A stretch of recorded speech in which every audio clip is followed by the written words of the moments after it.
எல்லாருக்கும் வணக்கம். நம்ம இன்றைக்கி தனுஷ்கோடி குக்கிங் சேனலில் தோலன் மீன் குழம்பு வறுவல் எப்படி செய்யலான்னு பார்த்தோம். இதான் அந்த மீன் தோலன் மீன் சொல்லுவாங்க. இது 2 கிலோ சைஸ் மீன். இது வந்து மண்டையும் வால் பீஸ் மட்டும் நான் குழம்பு வைக்க எடுத்து வச்சுருக்கேன். நடுத்துண்டாக இருக்கிறது எல்லாமே வறுக்கிறதுக்காக எடுத்து வச்சுருக்கேன். மஞ்சத்தூள், உப்பு, மிளகாத்தூள் போட்டு கொஞ்சம் நேரம் ஊற வச்சுருவோம் வறுக்கிறதுக்குள்ள மீனுக்கு. நல்லா டேஸ்ட்டாக இருக்கும் இந்த மீன். கொஞ்சம் கரம் மசாலாவும் போட்டுக்குருவோம் இந்த பொரிக்கிற மீனில். அப்போ தான் கொஞ்சம் நல்லா டேஸ்ட்டாக இருக்கும். இப்போ நல்லா ஊற வச்சுருக்கேன் பாருங்கள். இப்போ வந்து நம்ம குழம்பு வைக்கலாம். மண்டையும் வால் பீஸ் மட்டும் குழம்பு வைக்க போகிறோம். பெரிய எலுமிச்சம்பழம் சைஸு புளி எடுத்துக்கலாம். அதை நல்லா ஊற போட்டு தண்ணியில் ஊற போட்டு கரைச்சி எடுத்துக்கிடுவோம். இப்போ பாத்திரத்தை அடுப்பில் வச்சு தேவையான அளவு ஆயில் ஊற்றிக்கிடலாம். ஆயில் நல்லா சூடானதும் சோம்பும் வெந்தயம் போட்டுக்கலாம். சோம்பு வெந்தயம் நல்லா பொரிஞ்சுறவும் பச்சை மிளகாய், வெங்காயம், கருவேப்பிலை, உப்பு கொஞ்சம் போட்டுக்கலாம். நல்லா வதங்கி வரட்டும்.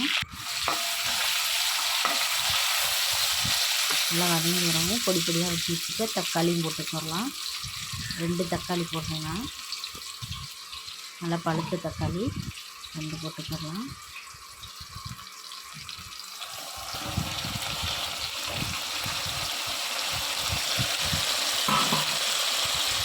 நல்லா தக்காளியும் நல்லா கூலாக வதங்கி வரணும்.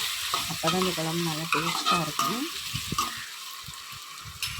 நல்லா வதங்கி வரட்டும் குழம்பு.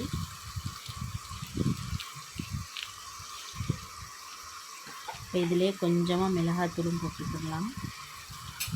அப்போ அந்த குழம்புக்கு வந்து நல்லா கலர் கொடுக்கறதுக்காக நம்ம இப்போவே கொஞ்சம் மிளகாத்தூள், தனி மிளகாத்தூள் போட்டுக்கிறோம். இப்போ வீட்டிலே அரைச்ச குழம்பு மிளகாத்தூள் கொஞ்சம் போட்டு புளி கரைச்சி வச்சுருக்கோம்ல அதில் போட்டு நல்லா ஊற்றி இது வதங்கி வரவும் அதிலே ஊற்றிக்கிடுவோம்.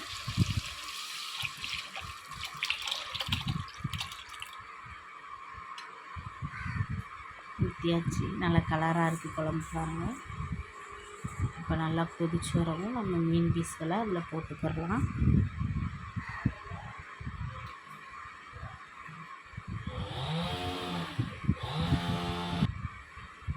மீன் இப்போ ஒன்றா எடுத்து இதில் போட்டு நல்லா கொதிக்க விடுவோம்.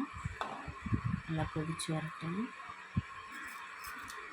உங்களுக்கு இந்த வீடியோ பிடிச்சிருந்துச்சின்னா சப்ஸ்கிரைப் பண்ணுங்கள், லைக் பண்ணுங்கள், கமெண்ட் பண்ணுங்கள் ஃப்ரெண்ட்ஸ். இதே அளவுகளோடு உங்கள் வீட்டில் செஞ்சு சாப்பிடுங்க. இந்த குழம்பு வந்து தேவையான அளவு